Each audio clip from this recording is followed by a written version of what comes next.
Donc Matthieu au chapitre 10 et on lit à partir du verset 1. Donc je commence la lecture, puis si vous voulez suivre, vous pouvez le faire. Puis, ayant appelé ses 12 disciples, il leur donna le pouvoir de chasser les esprits impurs et de guérir toute maladie et toute infirmité. Voici les noms des 12 apôtres. Le premier, Simon, appelé Pierre, et André son frère. Jacques, fils de Zébédée, et Jean son frère. Philippe et Barthélemy, Thomas et Matthieu le publicain, Jacques, fils d'Alphée et Thaddée, Simon le Cananite et Judas l'Iscario, celui qui livra Jésus. Tels sont les 12 que Jésus envoya après leur avoir donné les instructions suivantes. N'allez pas vers les païens et n'entrez pas dans les villes des Samaritains. Allez plutôt vers les brebis perdues de la maison d'Israël. Allez, prêchez et dites, le royaume des cieux est proche. Guérissez les malades, ressuscitez les morts, purifiez les lépreux, chassez les démons. Vous avez reçu gratuitement, donnez gratuitement. Ne prenez ni or, ni argent, ni monnaie dans ceinture, ni sac pour le voyage, ni deux chemises, ni sandales, ni bâton, car l'ouvrier mérite sa nourriture.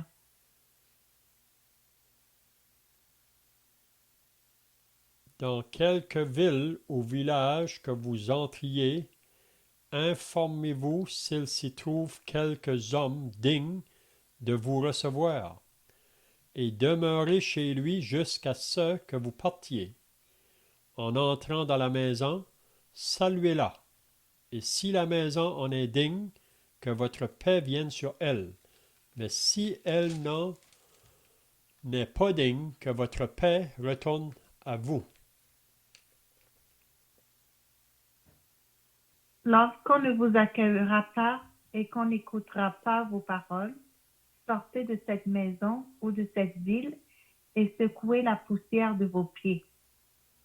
Je vous le dis en vérité, le jour du jugement, le pays de Sodome et de Gomorrhe sera traité moins sévèrement que cette ville-là. Voici, je vous envoie comme des brebis au milieu des loups. Soyez donc prudents comme les serpents et simples comme les colombes. Mettez-vous en garde contre les hommes, car ils vous livreront aux tribunaux et ils vous battront de verges dans leurs synagogues. À cause de moi, vous serez conduits devant des gouverneurs et devant des rois pour leur apporter votre témoignage à eux et aux non-juifs. Mais quand on vous fera arrêter, ne vous inquiétez ni de la manière dont vous parlerez, ni de ce que vous direz. Ce que vous aurez à dire vous sera donné au moment même.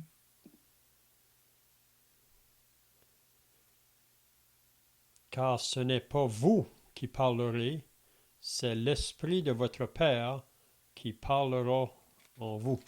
Amen. Donc, si vous étiez là 2 semaines passées, on avait regardé la fin du chapitre 9, puis on avait vu que Jésus, pendant son ministère public, allait de ville en ville, de village en village. Il enseignait dans les synagogues, puis il prêchait la bonne nouvelle du royaume. Et il guérissait toute maladie et toute infirmité. On avait vu là que des foules venaient à lui. Puis on avait vu que quand la foule est venue vers lui, ça dit que Jésus a été ému de compassion pour elle. Donc, il a pris la foule en pitié. Puis la raison, c'est parce qu'elle était languissante et abattue, comme des brebis qui n'ont point de berger. Donc, quand que Jésus était sur la terre pendant son ministère public, vous savez qu'il est venu premièrement vers son peuple, vers les Juifs. Ce peuple que Dieu avait choisi sous l'ancienne alliance pour que ce peuple porte un témoignage parmi les nations.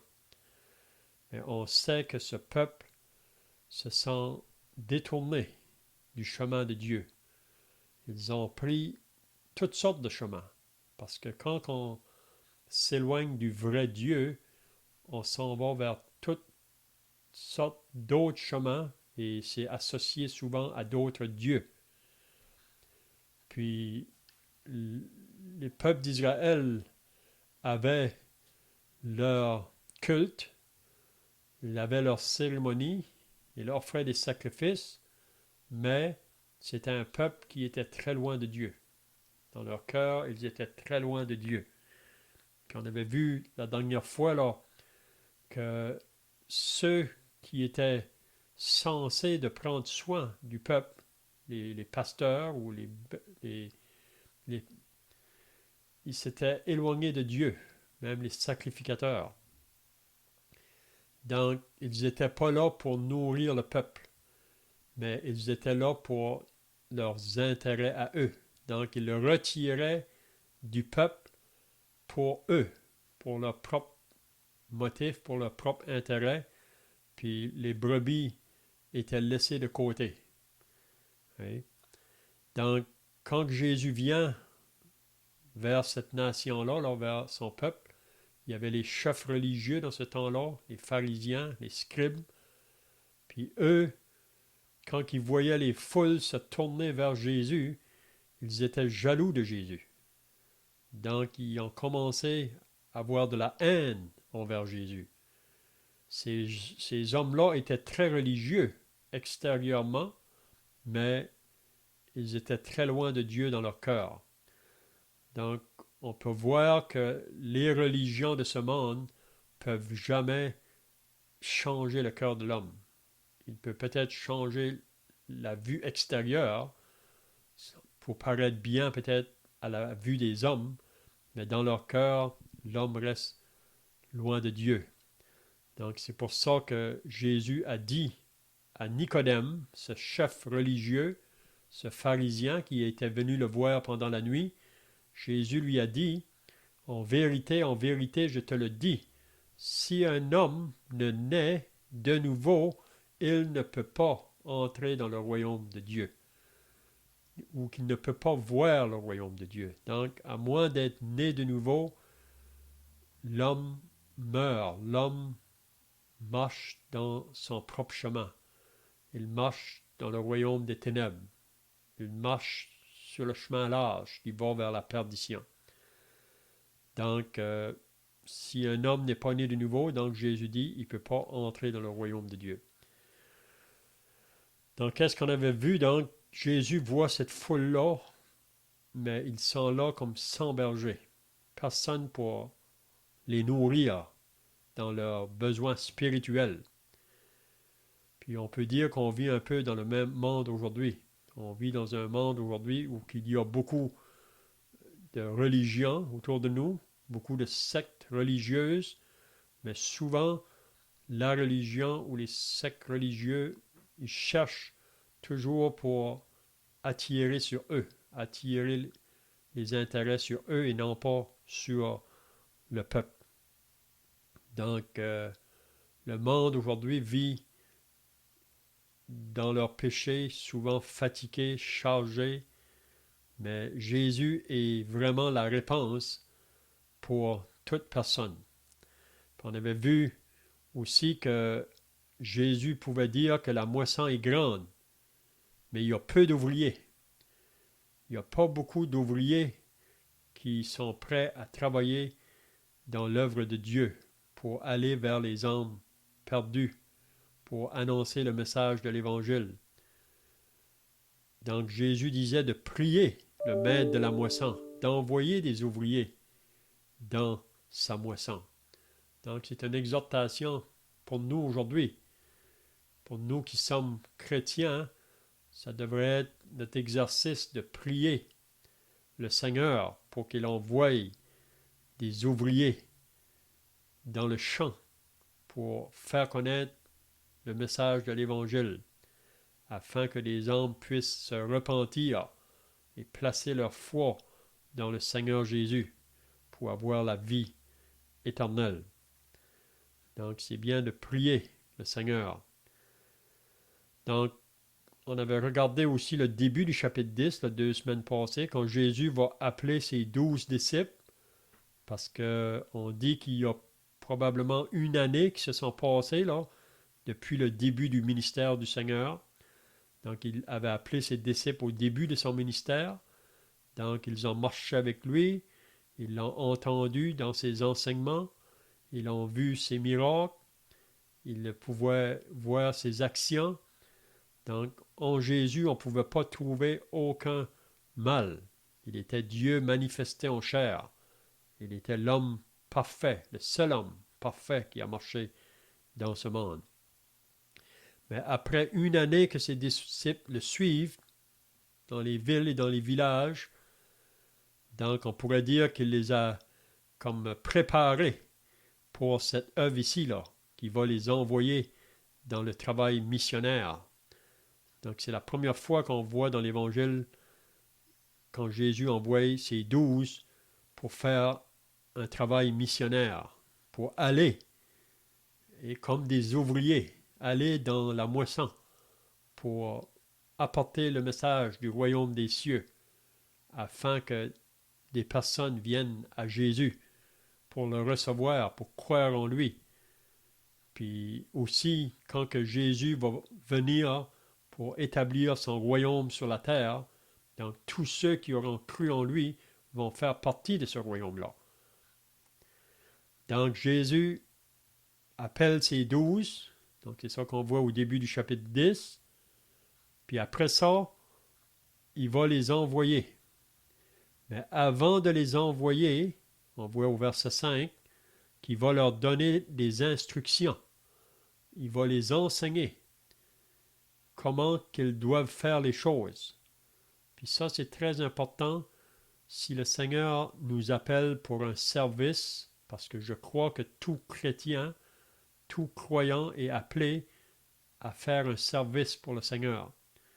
Mais c'est toujours bien d'écouter sa voix et dans le travail qu'il nous confie. Donc ici, avant d'envoyer ses disciples, il va leur donner des instructions. Les détails vont être bien précis. Puis si les disciples vont avoir du succès dans leur travail, il faudra qu'ils obéissent aux instructions que le Seigneur leur a données. Puis la première chose qu'il va leur dire au verset 5, il dit, il ne faut pas aller vers les païens. Donc, cette mission ici, dont les apôtres vont être envoyés, Jésus dit, il ne faut pas aller vers les païens. Ça veut dire qu'il ne faut pas aller vers les nations en dehors du peuple juif. Il faut aller vers les brebis d'Israël. C'est ce qu'il nous dit là. Donc, n'allez pas vers les païens et n'entrez pas dans les villes des Samaritains. Donc, ce n'est pas là le champ qu'ils doivent aller. Ça va être plus tard. Si on lit dans les Actes des Apôtres, l'Évangile ou la Bonne Nouvelle va aller dans d'autres pays par la suite, là. Après que les Juifs, comme nation, vont rejeter le Seigneur. Donc, après qu'ils le rejettent, c'est là que l'Évangile va aller plus loin. Mais au commencement, l'Évangile doit être envoyé parmi son propre peuple, parmi les siens. Hein? Si vous vous rappelez, quand que Joseph avait appris que Marie, là, avec laquelle il était fiancé, quand il a appris qu'elle était enceinte, On lit ça dans Matthieu chapitre 1. Vous vous rappelez que Joseph est devenu bien troublé quand il a appris cette nouvelle-là, parce qu'il pensait que Marie avait été infidèle envers lui. Donc, qu'est-ce que Joseph voulait faire? Il voulait la renvoyer. Puis, selon la loi, il pouvait le faire parce qu'il n'était pas encore engagé dans le mariage. C'était pendant ses fiançailles. Donc, il voulait la renvoyer, vous vous rappelez? Mais ça dit que pendant qu'il y pensait, pendant qu'il était couché la nuit, Joseph pensait à ces choses. On voit qu'il était un homme qui n'était pas vite à prendre ses décisions. On peut voir qu'il était un homme sage. Mais comme il pensait à ces choses, ça dit qu'il y a un ange qui est venu. Puis il lui a dit, Joseph, ne crains pas de prendre Marie pour ta femme, car l'enfant qu'elle a conçu vient du Saint-Esprit. Puis il va lui dire, elle enfantera un fils et tu lui donneras le nom de Jésus. Puis regardez qu'est-ce qu'il dit après. C'est lui qui sauvera son peuple de ses péchés. Donc Jésus devait venir premièrement vers Israël, vers son peuple, afin de les sauver de leurs péchés. Mais si vous vous rappelez, dans Jean au chapitre 1, on lit au verset 12, « Il est venu chez les siens », en parlant de Jésus. Il est venu vers son peuple premièrement. Mais les siens ne l'ont point reçu. Donc en tant que nation, on n'a pas voulu Jésus. On n'a pas cru vraiment que c'était lui le Messie promis. Mais ça nous dit par la suite, mais à tous ceux qui l'ont reçu, à ceux qui ont cru en son nom. Donc il y a des individus dans la nation d'Israël qui ont cru en lui, qui l'ont reçu, qui ont cru. Ça dit, il leur a donné le pouvoir de devenir enfants de Dieu. Donc, comment qu'on devient un enfant de Dieu? C'est le moment qu'on croit en Jésus pour le recevoir comme Sauveur et Seigneur. C'est à ce moment-là qu'on est de nouveau. C'est à ce moment-là qu'on devient enfant de Dieu. Mais comme on a dit, Jésus, premièrement, devait aller vers Israël, vers son peuple. Donc c'est ça qu'on lit là. Pour ceux qui viennent d'ajouter, là, on est dans Matthieu chapitre 10 et le verset 6. Matthieu 10 et le verset 6. Jésus, en parlant à ces 12 là, qu'il va envoyer dans le travail missionnaire, il leur donne des instructions, puis il va leur dire, allez plutôt vers les brebis perdues de la maison d'Israël. Donc il faut aller premièrement vers le peuple d'Israël, vers les brebis perdues. Vous savez que Jésus, on lit dans Jean au chapitre 10, il est venu comme un berger. Puis il appelle ses brebis. Donc, premièrement, il vient vers la maison d'Israël. Il appelle les brebis qui se trouvent dans cette nation-là. Puis ça nous dit qu'il y en a qui vont répondre à son appel. Mes brebis entendent ma voix, je les connais et elles me suivent. Je leur donne la vie éternelle et elles ne périront jamais. Et personne ne peut les ravir de ma main. Mon Père qui me les a donnés est plus grand que moi et personne ne peut les ravir de la main de mon Père. Donc, il faut aller premièrement vers Israël. Donc. Mais plus tard, comme on a dit tout à l'heure, le message va aller plus loin, après que la nation va rejeter leur Messie. Donc, le verset 7, quel va être leur message? Allez, prêchez et dites, le royaume des cieux est proche. Donc, c'est ça le message qu'ils devaient annoncer. Un message simple, un message clair, c'est pas confus. Allez, prêchez et dites, le royaume des cieux est proche. Puis même on voit dans un autre passage, Jésus est celui qui est le roi de ce royaume-là. Donc, quand Jésus était sur la terre, il pouvait dire le royaume des cieux est là parmi vous. Parce que Jésus, c'est lui le roi de ce royaume-là. Donc, les apôtres devront prêcher ce message. Puis comme on a dit tout à l'heure, pour pouvoir entrer dans ce royaume-là, pour pouvoir voir ce royaume-là, il faudra être né de nouveau. Puis qu'est-ce que ça veut dire être né de nouveau? C'est le moment qu'on croit en Jésus pour le recevoir, pour mettre notre confiance en lui. Puis à ce moment-là, on reçoit la vie éternelle. C'est à ce moment-là qu'on passe de la mort à la vie. Donc c'est ça le message. Le verset 8, guérissez les malades. Donc il leur donne ce pouvoir-là, cette autorité-là. Vous allez guérir les malades, ressusciter Excuse-moi, les mais morts. Oui, je ne sais pas si on peut détailler un peu le message. Le royaume des cieux est proche. Euh, Ça annonce pas un jugement, ce message-là. Ça annonce une bonne nouvelle. Ça annonce un royaume qui va s'établir, un royaume que les Juifs attendaient. Est-ce que notre message devrait être différent aujourd'hui? Est-ce qu'on enseigne ou on prêche l'enfer? En réalité, on ne prêche pas l'enfer. Ce qu'on enseigne, ce que l'on prêche, c'est le salut, c'est la grâce, c'est le pardon de Dieu, c'est la bonne nouvelle. Donc, comme pour les Juifs, c'était une bonne nouvelle d'entendre parler de ce royaume, de même, nous aussi, on prêche la bonne nouvelle. C'est ce qu'on dit communément aussi, hein, d'entendre, d'écouter la bonne nouvelle. C'est pas une mauvaise nouvelle que Dieu nous apprend. En fait, la mauvaise nouvelle, on ne la connaissait pas. On ne se reconnaissait pas comme étant coupable devant Dieu. Mais lorsque cette mauvaise nouvelle vient nous frapper, c'est-à-dire lorsqu'on prend conscience que devant Dieu, on est coupable. Aux yeux des hommes, on est des bonnes personnes. Mais aux yeux de Dieu, nous ne sommes pas des bonnes personnes, nous sommes des gens coupables. Des gens qui méritent le jugement. Pourquoi? Parce que nous sommes tous des pécheurs. Et donc, nous sommes tous coupables et sous le jugement et la condamnation de Dieu. Mais la volonté de Dieu n'est pas que nous périssions.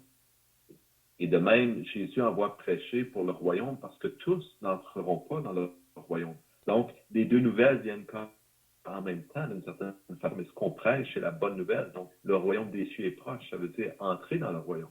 Tout comme la bonne nouvelle, le pardon est accessible. Donc, accepter le pardon de Dieu. Excuse-moi de t'avoir interrompu. non, c'est bien. C'est bien. Même ce royaume-là n'est pas encore établi encore. Ça fait 2000 ans, plus, que les disciples ont prêché ce message-là. Mais pour Dieu, un jour est comme 1000 ans est comme un jour. Donc, comme j'ai dit tout à l'heure, pour entrer dans ce royaume-là, ou pour voir ce royaume-là, il faut être né de nouveau. Parce que comme qui vient d'être dit, parce que on est pécheur par nature. Peut-être quelqu'un demandera, mais qu'est-ce que c'est le péché? On vit dans un monde aujourd'hui où on dirait que beaucoup ignorent vraiment qu'est-ce que le péché. Mais le péché, c'est la transgression de la loi. Dieu nous a donné des commandements. Donc, le moment qu'on désobéit à un commandement, donc on devient coupable devant Dieu.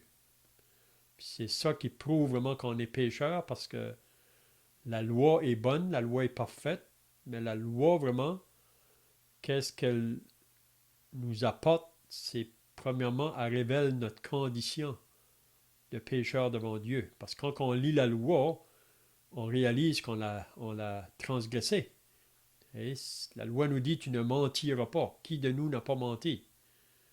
Et la loi nous dit, tu ne tueras pas. Tu ne commettras pas d'adultère. Tu ne voleras pas. Tu ne mentiras pas. Tu ne convoiteras pas. Donc, ça, c'est vraiment les commandements qui nous sont donnés, qu'on devrait agir envers notre prochain. Mais chacun de nous, on a tous manqué un ou deux ou trois ou même quatre de ces commandements-là. Donc, ça prouve qu'on est des transgresseurs. On a désobéi la loi de Dieu, puis la loi vraiment nous place sous la condamnation. Donc c'est pour ça que quand Dieu regarde sur la terre, il a compassion vraiment pour les pécheurs. Comme Jésus a dit, je ne suis pas venu pour juger, je suis venu pour sauver. Donc présentement, Jésus est toujours celui qui se présente comme sauveur. Il appelle les pécheurs, venez à moi, parce que Jésus est le seul homme qui n'a jamais péché, qui ne pouvait pas pécher. Il était Dieu parmi les hommes, donc c'est pourquoi qu'il était le seul qui pouvait prendre la place des coupables. Donc tous ceux qui mettent leur confiance en lui, qui reconnaissent que c'est par son œuvre qu'il a accompli sur la croix qu'on peut avoir le pardon des péchés, qu'on peut être purifié, puis à ce moment-là, on passe des ténèbres à la lumière. C'est à ce moment-là vraiment qu'on entre dans le royaume, si on veut dire. C'est par la nouvelle naissance. On fait partie de ce royaume-là. OK, Mais OK. mentionnait Léon, et c'est vrai que le royaume n'est pas encore établi sur la terre, à tout le moins. Spirituellement, on pourrait dire qu'il l'est d'une certaine façon. Mais s'il n'est pas établi, ce royaume qui est annoncé par Jésus, et tu disais un jour est comme 1000 ans pour Dieu, mais il y a quand même une autre réalité, c'est-à-dire que le royaume devait être établi réellement quand Jésus est venu, mais il ne l'a pas été parce que les Juifs ont rejeté leur Messie. Donc, ils ont rejeté le roi. Un royaume sans roi, ça ne fonctionne pas. Et Dieu, donc, a suspendu temporairement, et ce temporairement-là, si on veut, c'est le temps présent, c'est-à-dire depuis que Christ a été rejeté jusqu'à son retour. Dieu suspend l'application du royaume. Et lorsque Jésus va revenir, c'est alors que réellement le royaume on voit dans l'Apocalypse que lorsqu'il va revenir, ça va être pour régner. Ça ne sera pas pour être sacrifié, pour être donné en offrande et pour offrir le pardon des péchés, mais c'est vraiment pour juger que le Seigneur revient à ce moment. Donc le royaume, oui, a été retardé, mais c'est par la faute des Juifs. Tout comme, si on se souvient, dans le désert, c'est pas la première fois, hein, les Juifs devaient hériter de la terre promise. Dieu leur a dit rentrer. Ils ont refusé de rentrer, alors Dieu les a retournés dans le désert pendant 40 ans. Ils ont tourné en rond, ils ont attendu, et finalement, Dieu leur a donné une deuxième chance, une autre génération après. Il leur a été permis de rentrer dans la terre promise. Et c'est un peu, si on veut faire une analogie, un peu la même chose avec ce royaume que les Juifs attendaient et qu'ils ont rejeté eux-mêmes. Excuse-moi encore une fois. Là. On peut dire aujourd'hui que le royaume est sur la terre d'un sens, mais il est caché vraiment au monde. Il n'est pas là comme il va être là quand Jésus va venir pour établir son royaume, mais le royaume est déjà dans le cœur de ceux qui ont cru en lui. Donc chaque croyant, on peut dire, ont placé Jésus comme le roi de leur vie. Et donc, on pourrait dire d'un sens, mais il est caché vraiment à la majorité des gens. Mais un jour, il va vraiment l'établir sur la terre, là, comme on a lu dans la prière que Jésus enseignait à ses disciples. Là. Notre Père, que ton royaume vienne, que ta volonté soit faite sur la terre comme au ciel. Donc ce royaume-là, un jour, va être établi. Et puis je crois que c'est bientôt probablement que ces choses-là vont prendre place. Donc le verset 8, donc là, les instructions qu'il donne à ses disciples, avant de les envoyer, là, il va leur dire maintenant, guérissez les malades. Donc il leur donne le pouvoir de guérir les malades, ressusciter les morts, purifier les lépreux, chasser les démons. Excusez. Donc on voit que les disciples vraiment vont faire qu'est-ce que leur maître a fait.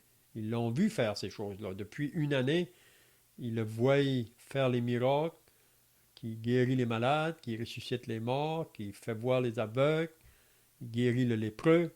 Donc là, il va transmettre son pouvoir vraiment à ses disciples. Il dit, vous avez reçu gratuitement, donné gratuitement. Donc, ils ne vont pas vendre. Ils ne vont pas faire un commerce dans ce travail-là. Vous savez, aujourd'hui, il y a beaucoup de religions qui utilisent le nom de Dieu pour le commerce. Même dans la deuxième épître de Pierre, en parlant des faux docteurs, il utilise le nom de Dieu pour leur propre intérêt ou pour la cupidité. Ils vantent le message de l'Évangile. Mais le vrai serviteur de Dieu ne va pas pour vendre le message, il va pour le donner. Parce que nous, on l'a reçu gratuitement, on doit donner ce message-là gratuitement. Donc, on ne vend pas. Et aujourd'hui, on utilise beaucoup la parole pour le moyen du gain. Même à Jérusalem, vous vous rappelez, dans le temple, ils avaient fait du temple vraiment un trafic, un commerce. Puis vous vous rappelez que Jésus avait rentré dans le temple avec le fouet pour chasser les vendeurs. Il les a dit, vous avez fait de la maison de prière une maison de voleurs, de trafic. Donc, on ne doit pas utiliser la parole de Dieu pour le commerce. Donc, il dit, ne prenez ni or, ni argent, ni monnaie dans vos ceintures. Donc, il faut partir avec rien. Puis, qu'est-ce qu'il veut leur dire vraiment? Moi, je vais prendre soin de vous. Quand le Seigneur appelle quelqu'un pour une œuvre, c'est lui qui va pourvoir aux besoins de ceux qu'il envoie. Donc, ne prenez ni or, ni argent, ni monnaie dans vos ceintures, ni sac pour le voyage, ni deux tuniques, ni souliers, ni bâtons, car l'ouvrier mérite sa nourriture. Il veut simplement dire que vous n'avez pas à vous inquiéter d'apporter rien. Dieu va pourvoir à votre nourriture d'une manière ou d'une autre. C'est un peu comme les enfants d'Israël dans le désert. Dieu pourvoyait à leurs souliers, à leurs vêtements, tout le temps qu'ils ont été dans le désert. Je ne sais pas si vous avez d'autres choses à ajouter là.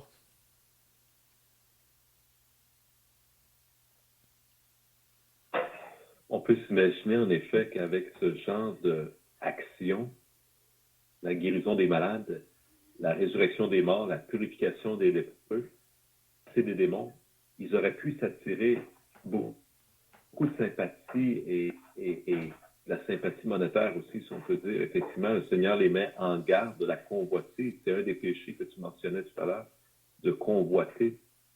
Et le Seigneur Dieu nous dit de faire attention à ces choses. Et ici, il a dit, c'est titre, hein, c'est gratuitement que vous donnez. Et pourquoi gratuitement? Comme tu l'as mentionné, parce que nous, on a reçu gratuitement. Mais ce n'est pas dire que le salut est gratuit. Le Seigneur a payé le prix pour ce salut. Donc, c'est lui qui a payé le prix. Et nous, on le reçoit et on le donne gratuitement. Donc, la bonne nouvelle, c'est la nouvelle de Jésus qui nous a sauvés, tout simplement. Mm-hmm.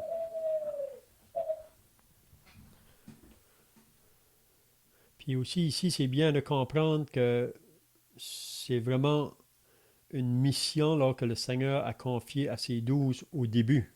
Et c'est vraiment un appel du Seigneur. On sait qu'il y a des hommes dans le monde aujourd'hui qui se disent qu'ils sont appelés du Seigneur, mais souvent ils ne sont pas appelés. Ils se rappellent eux autres mêmes vraiment pour aller dans le travail.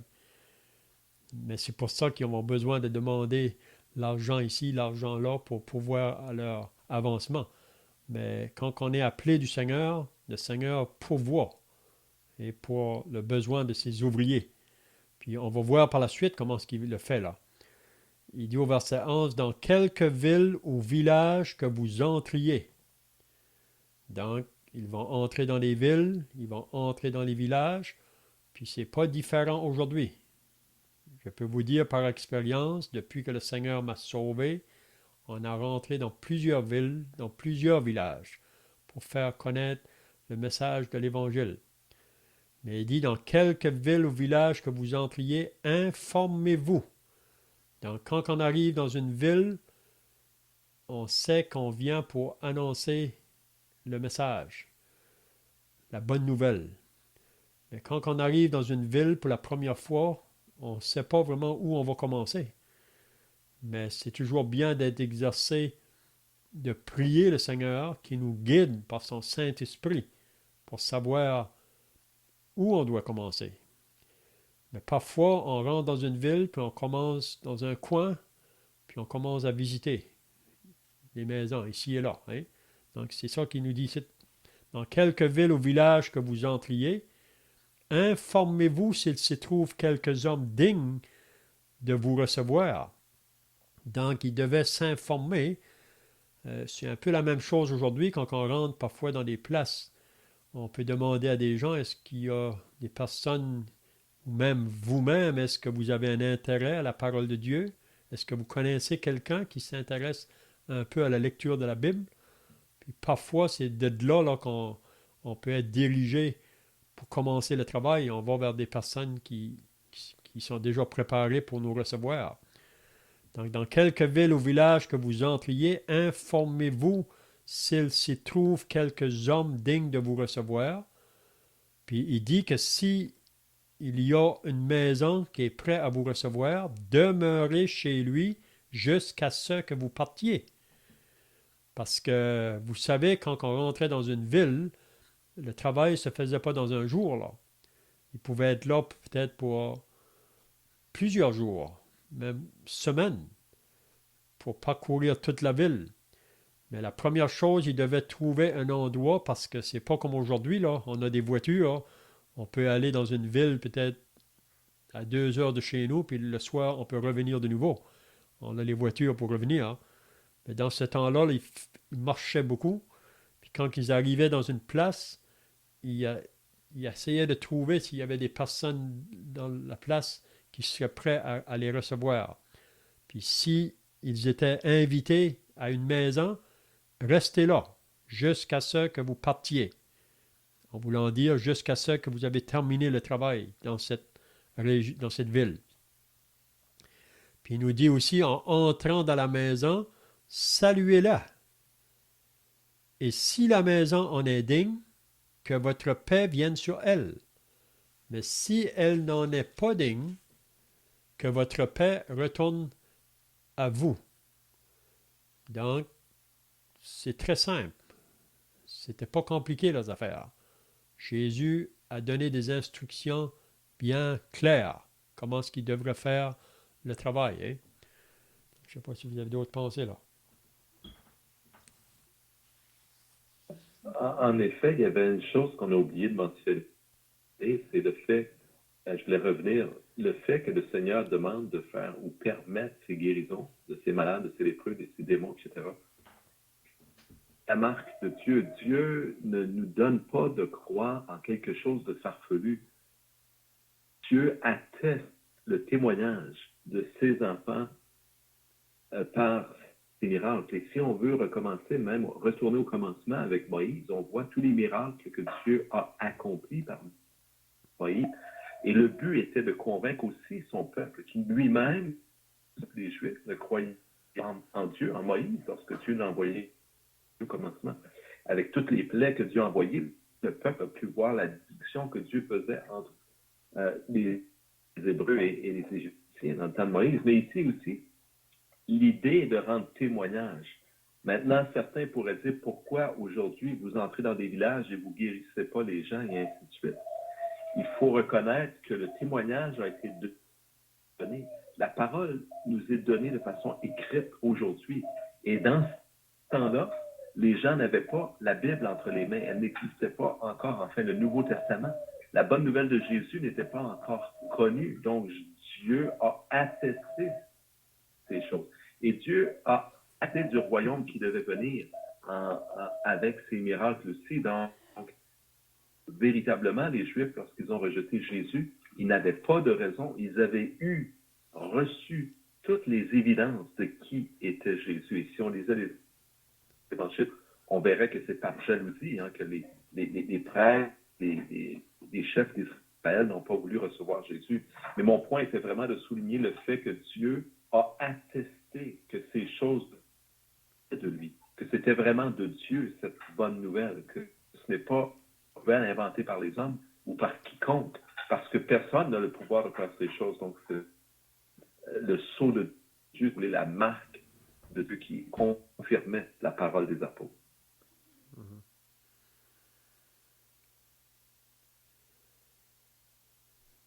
Donc, le verset 14, je vois que le temps est terminé. Lorsqu'on ne vous recevra pas.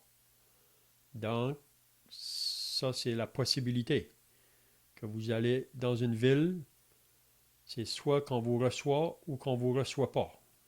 Et c'est encore pareil aujourd'hui. On peut y aller dans une ville complète, puis il n'y a personne qui va recevoir. Donc, lorsqu'on ne vous recevra pas et qu'on n'écoutera pas vos paroles, donc, qu'est-ce qu'il faut faire? Vous savez, c'est la même chose avec les prophètes. Si vous lisez le prophète Jérémie ou le prophète Ézéchiel, quand que Dieu leur parlait, il leur disait, vous allez aller parler, puis eux, ils parlaient vraiment au peuple d'Israël. Puis l'Éternel leur disait qu'ils écoutent ou qu'ils ne vous écoutent pas, il faut annoncer le message. Donc, c'est soit qu'ils vont écouter, c'est soit qu'ils ne vont pas écouter. Donc, quand on va avec le message de l'Évangile, c'est ça qu'on doit s'attendre. À chaque maison qu'on frappe, c'est soit qu'on vous reçoit ou qu'on ne vous reçoit pas. Donc, lorsqu'on ne vous recevra pas et qu'on n'écoutera pas vos paroles, qu'est-ce qu'il faut faire? Est-ce qu'il faut se disputer, se chicaner? Il dit, sortez de cette maison. Il ne faut pas insister. Si les gens, il faut respecter leurs décisions. Oui? Donc, sortez de cette maison ou de cette ville. Puis qu'est-ce qu'il faut faire? Secouer la poussière de vos pieds. Donc, il faut juste partir. Puis laisser cette ville-là dans la main de Dieu. Vous savez qu'il y a des villes, on va voir ça plus loin dans Matthieu chapitre 12, je pense, que Jésus va dire à des villes que parce que lui a été dans ces villes-là, il a fait des miracles, mais ils n'ont pas cru en lui. Puis il lui dit que il y a des villes sous l'ancienne alliance là, qui vont être traitées moins durement que les autres au jugement dernier. Parce que si ces villes-là, autrefois, auraient vu ces miracles, ils seraient probablement convertis. Mais ici, Jésus, dans sa propre ville, même à Nazareth, vous vous rappelez qu'on a voulu le jeter au bas de la montagne. Donc, lorsqu'on n'écoutera pas vos paroles, sortez de cette maison ou de cette ville et secouez la poussière de vos pieds. Puis regardez qu'est-ce qu'il dit. Il dit ça aussi au verset 15. Je vous le dis en vérité. Au jour du jugement, le pays de Sodome et Gomorrhe. Vous savez qui étaient Sodome et Gomorrhe. C'est des villes qui ont été détruites par le feu de Dieu à cause du péché qui se faisait dans ces villes-là. Péché grave, de la vie de débauche dans toutes ces formes, l'homosexualité. Et je vous le dis en vérité, au jour du jugement, le pays de Sodome et de Gomorrhe, Jésus dit, sera traité moins rigoureusement que ces villes-ci, ou cette ville-là. Donc, le jugement va être plus sévère pour ceux qui auront rejeté le message des disciples de Jésus, ou qui auront rejeté le Seigneur Jésus. Donc, ils vont être au jugement, Sodome et Gomorrhe, les gens de Sodome et Gomorrhe. Ils seront au jour du jugement, mais le jugement sur eux va être moins sévère que ceux qui ont vu Jésus, qui ont entendu le message, que ces gens-là. Puis on peut dire encore aujourd'hui, plus qu'on entend le message, on est beaucoup plus responsable que pour d'autres qui n'ont pas entendu. Donc ceux qui l'entendent puis qui le rejettent, le jugement sera plus sévère. Donc, je ne sais pas si vous avez d'autres choses, sinon là, on pourra terminer ici pour ce soir. Ça ne sera pas long, juste un petit commentaire pour fermer la boucle. En fait, on a mentionné au commencement, Jésus envoyait ses disciples pour prêcher la bonne nouvelle, hein, le royaume des cieux est proche. Et on a mentionné que ce n'était pas une question de prêcher l'enfer, mais c'est sous-jacent au message. Et c'est ce qu'on vient de voir au verset 15. Hein, je vous le dis en vérité, au jour du jugement. Donc, il est important que les gens sachent qu'il y a bel et bien un jour de jugement, un moment où la colère de Dieu va frapper. Dieu ne prend pas plaisir à la colère. Dieu ne désire pas frapper et peut châtier les gens. Mais en tant que juste, Dieu n'a pas le choix que de condamner le péché. Et c'est pourquoi il a envoyé son Fils. Comme Dieu nous aime et qu'il ne désire pas que nous périssions, il a envoyé son Fils périr à notre place. Et nous, par la foi en ce sacrifice, que Jésus a fait, dans ce châtiment de Dieu qui est tombé sur lui, nous avons maintenant cette confiance que la grâce de Dieu étant tombée sur Jésus à notre place, nous serons épargnés. Donc, cette réalité du jugement pour ceux qui rejettent le message, elle demeure, elle est pleine et entière, elle est sous-jacente, si vous voulez, au message, à la bonne nouvelle. Donc, oui, comme tu l'as mentionné, on ne doit pas insister. Dieu nous a créés libres. Dieu veut que nous choisissions librement et Dieu nous laisse cette pleine liberté de choisir. Cependant, la conséquence sera présente. On n'a pas le choix de la conséquence. Et la conséquence, c'est le jugement terrible de Dieu contre des pécheurs. Donc, la justice de Dieu qui, un jour, va s'abattre sur tous ceux qui n'auront pas été purifiés de leur péché. Donc, je voulais juste fermer la boucle avec le commencement de ce passage qui nous annonce la bonne nouvelle et encore une fois de souligner que en parallèle avec cette bonne nouvelle, pour ceux qui rejettent cette bonne nouvelle, c'est le jugement des hommes. Oui, parce que j'ai eu l'expérience même après-midi en parlant avec une personne. Un monsieur, il me disait que pour lui, il était bien occupé, il n'y avait pas de temps pour penser à ces choses-là, à Dieu ou à la parole de Dieu. Mais j'ai dit un jour, il faut tous mourir. Il n'y a personne qui peut nier ça. Et la mort, c'est le rendez-vous de tous les vivants. Puis j'ai dit, la parole de Dieu nous enseigne qu'un jour, tous auront à rencontrer Dieu. Puis si on a refusé Dieu pendant notre vivant sur la terre, on a refusé de croire en Jésus, donc il n'y a rien qu'une chose qui nous attend, c'est le jugement de Dieu. Donc beaucoup de gens, même aujourd'hui, ils sont ignorants souvent de ces choses-là. Parce que souvent, la religion autour, à cause de tous les scandales qui s'est passé dans les religions, beaucoup de personnes ne veulent juste plus entendre les choses parce qu'ils associent la religion avec Dieu.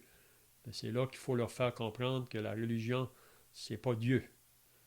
Et il faut se préparer à rencontrer Dieu. Tous ceux qui auront refusé son Fils auront à être en jugement un jour.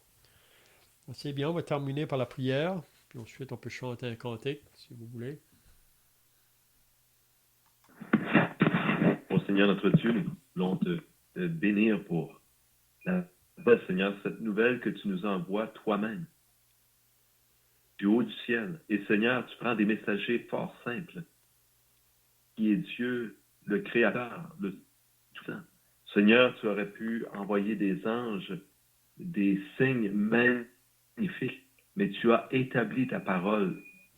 Et tu nous dis que nous ayant parlé autrefois par les prophètes, tu nous as à la fin parlé par ton propre Fils, notre Sauveur, le Seigneur Jésus. Et Seigneur, c'est en lui que tu nous appelles à nous confier.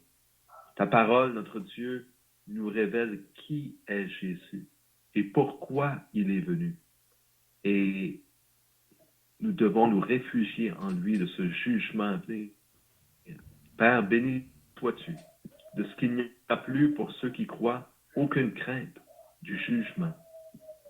Parce que Christ a déjà pris tout ce jugement. Et notre Dieu, nous te rendons grâce pour cette bonne nouvelle de ce que tu nous utilises aussi pour la propager. Puisses-tu bénir, Seigneur, la bonne nouvelle, qu'elle se répande abondamment pour le salut des âmes. Et Seigneur, donne-nous d'agir en toute simplicité comme tu l'as montré à tes disciples au commencement, de partir et de ne point chercher à s'enrichir avec ces choses. Que nous gardions, Seigneur, en nos cœurs la volonté de notre Dieu. Amen. Amen.